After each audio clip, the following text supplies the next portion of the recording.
What's up, people? Welcome back to the channel. It's Monday. We got that Monday market watch, so we're gonna go ahead and get into it. If you guys like what we do here, please feel free to like and subscribe. If not, it's all cool. We're trying to get to 1,000 subscribers. I want to do giveaways at all the major milestones along the way. So, if you like what we do here, please like and subscribe. Trying to also get the videos to get maybe an average of like 20 likes. Trying to just get that word out. So without further ado, let's go ahead and get into it. Alright, okay, we're gonna start off with Plunder Patrol booty. We got that booty on screen. Okay, so alright, this right here completely just was like, what the hell. I am currently trying to improve my runic deck and my runic play, and I pretty much finally came to the conclusion that I have to stop playing pure runic because it's still good and it still catches a lot of people off guard, but at the same time, it's just right now I kind of feel like there's just a lot of counters to it. So I just started to incorporate different engines, and one of the engines that I'm looking to right now is Plunder Patrol. And of course, as you're looking through stuff, Plunder Patrol, I've realized that booty is just crazy expensive right now for just being a rare. We got Lifelike First Edition at 281. Pretty much a lot of this is just gonna be like Lifelike First at 282. Near mint. Oh yeah, so we got a couple of near mints. We got near mint unlimiteds.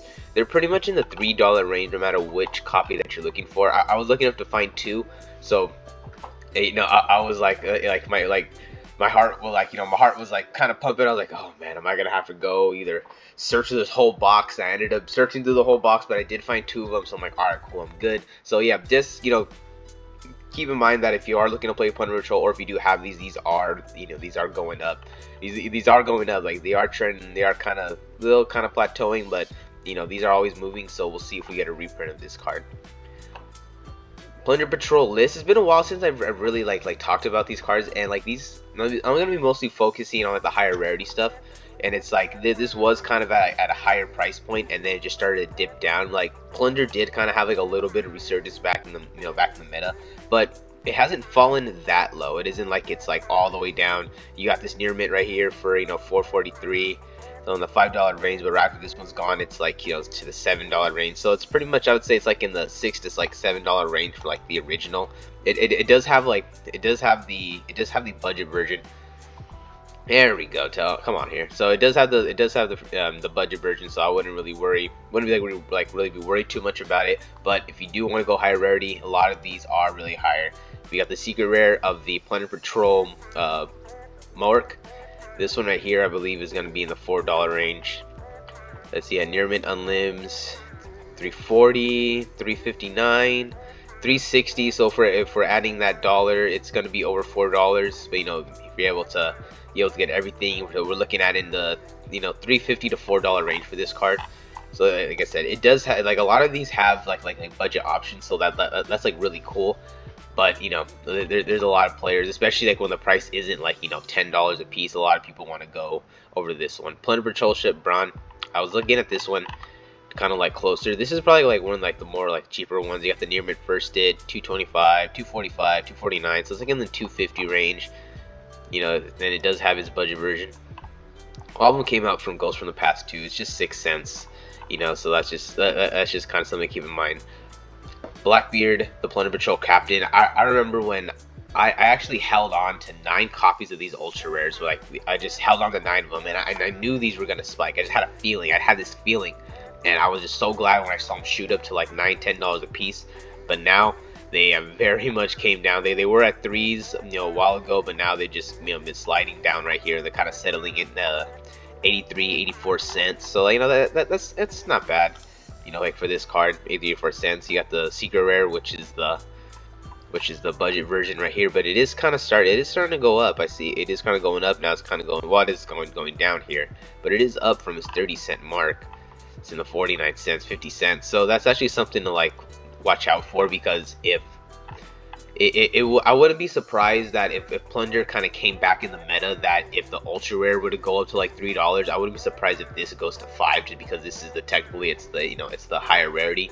So there is I'm not saying it will go to $5, But I'm just saying, you know, like if the ultra goes to 2, I wouldn't surprise if this goes to 3, kind of thing. To where, you know, this probably will kind of start to slowly beat it out, especially if Plunder kind of comes back.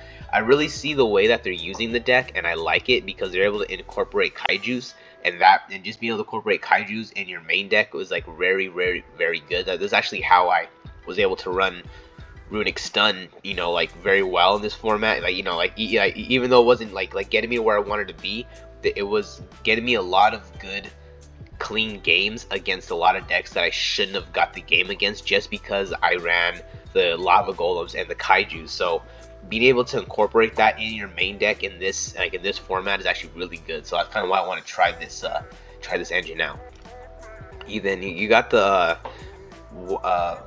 Whitebeard, the Plunder Patrol Helm. He's not too expensive, but like I said, because like he got reprinted in the same rarity, so it's you know, I would just go for the, you know, ghost from the past one. You know, like, you know, I wouldn't sit there. But like I said, if you want that original one, yeah, let's see, a near mint first dead's 330, 332. So we're gonna have $3.30 right here. So he's like, it's I would say about like $3. You know, you need 3 of them, so you probably get your set for like 9. So like like I said, I would, like, for me personally, because like I did start to play One Piece. I went to my first One Piece tournament last night, and I've been wanting to play One Piece for a while, and I finally jumped in. Maybe I might do like a deck profile. I might be doing some more One Piece related content just to kind of mix it up a bit, you know, because I know a lot of people that play Yu-Gi-Oh kind of switch over to One Piece. That's kind of like what I'm gonna start doing. Like, I'm gonna go to the One Piece tournament, you know, in the early afternoon, and then I'm gonna stay, you know, for the, you know, then I'm gonna, like, you know, probably go out to eat, and then maybe come back and do the One Piece tournament about an hour and a half hour later. So, well, it's cool because I'm able to streamline it. So I know there's a lot of people that play Yu-Gi-Oh who like kind of like start to slowly transition. One Piece is really, really fun. Like, I really like the gameplay. I really like the style.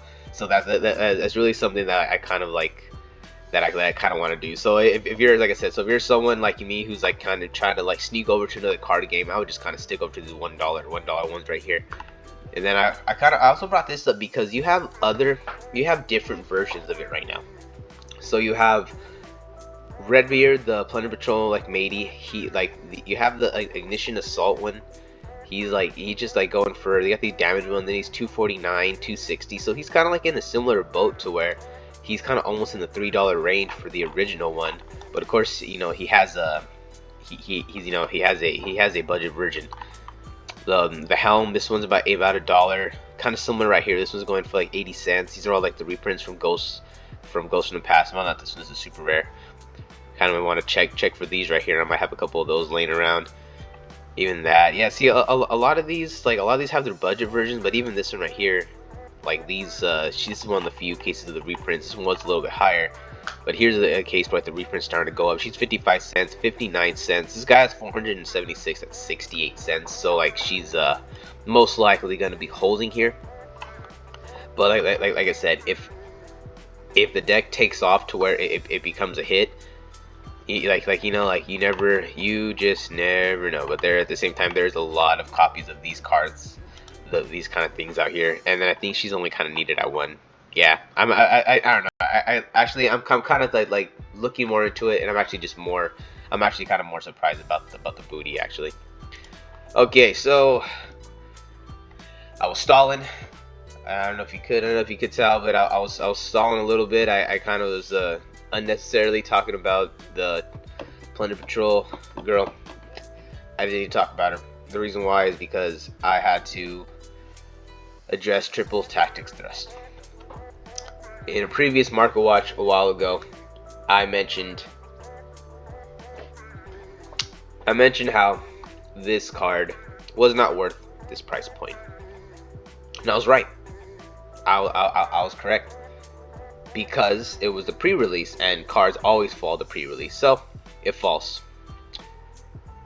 And I'm like, yeah, don't worry guys, do not get this card, because it is not going to stick at this price. Then it went up, and I was like, no, don't get it, it's not gonna stick. Then it went down, and I was like, I told you guys, I told y'all. And then the meta happened, and the meta happened, and the meta happened, and the meta happened, and now this card is in the $68 to $70 range. Man, I was completely wrong about triples tactic thrust, and it's mad because I wasn't wrong necessarily about you know, if it was just gonna be the ultimate 100% game ender, like I knew it wasn't gonna be that kind of card, but I just very much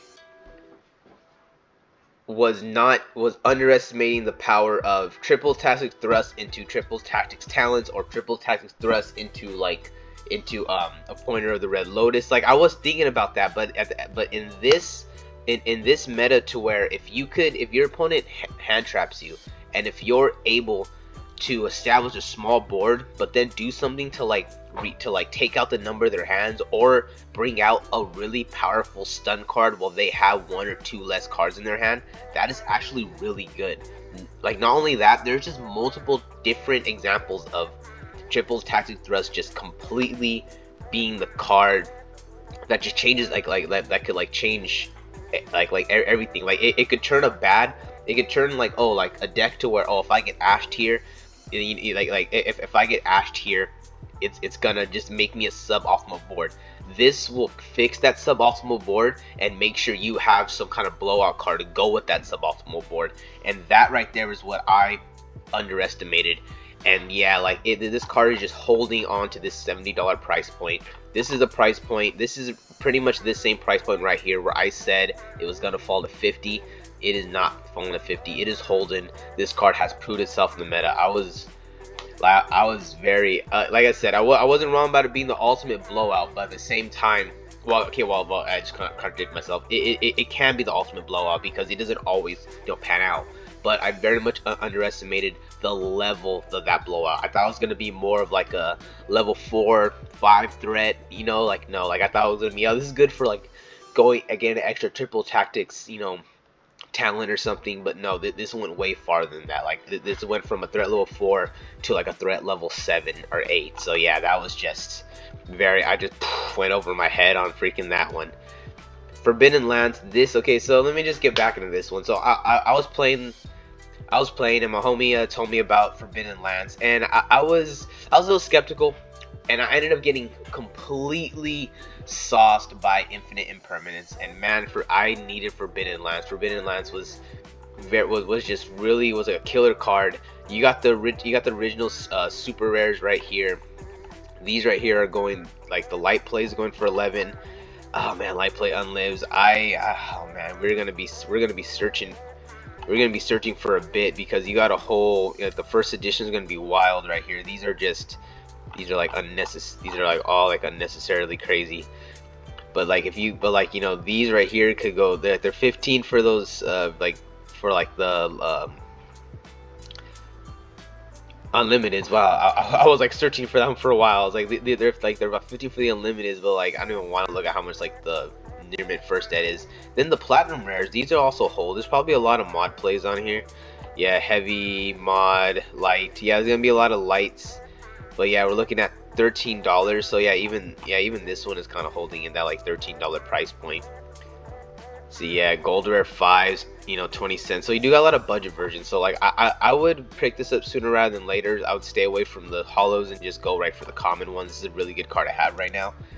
Forbidden Chalice is another card that I really like, and I'm just man, this right here is kind of is the Veiler, but you could use it at any time. You use it on your turn, or you could use it on your opponent's turn. He's in the battle phase. It's really good, and this card really helps you out. The ultra rare is kind of in the similar boat, to where it's in the $15 price point. It's in the similar boat where it's in that $15 price point. I don't want to sit there and search for them, because then we'll be here for 20 minutes searching through cards. But yeah, you also got a lot of budget versions. You got this gold rare. The gold rare right here should be $2. The last time I checked it. Light plate first hit 175, 196, so in the $2 range. And then you got a lot of budget versions. So you got the commons, 44 cents. These commons 55 cents. So yeah, I like I said, I just go for the common versions, and then just stay within the budget.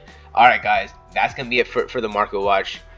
Triple tactics thrust completely. That was my fault. I should have stopped trying to be like, oh, let me be cute. No, you gotta sit there and just look at it for what it is, and it just take it for what it is, and stop assuming that like Konami's trying to trick you with every single card they release.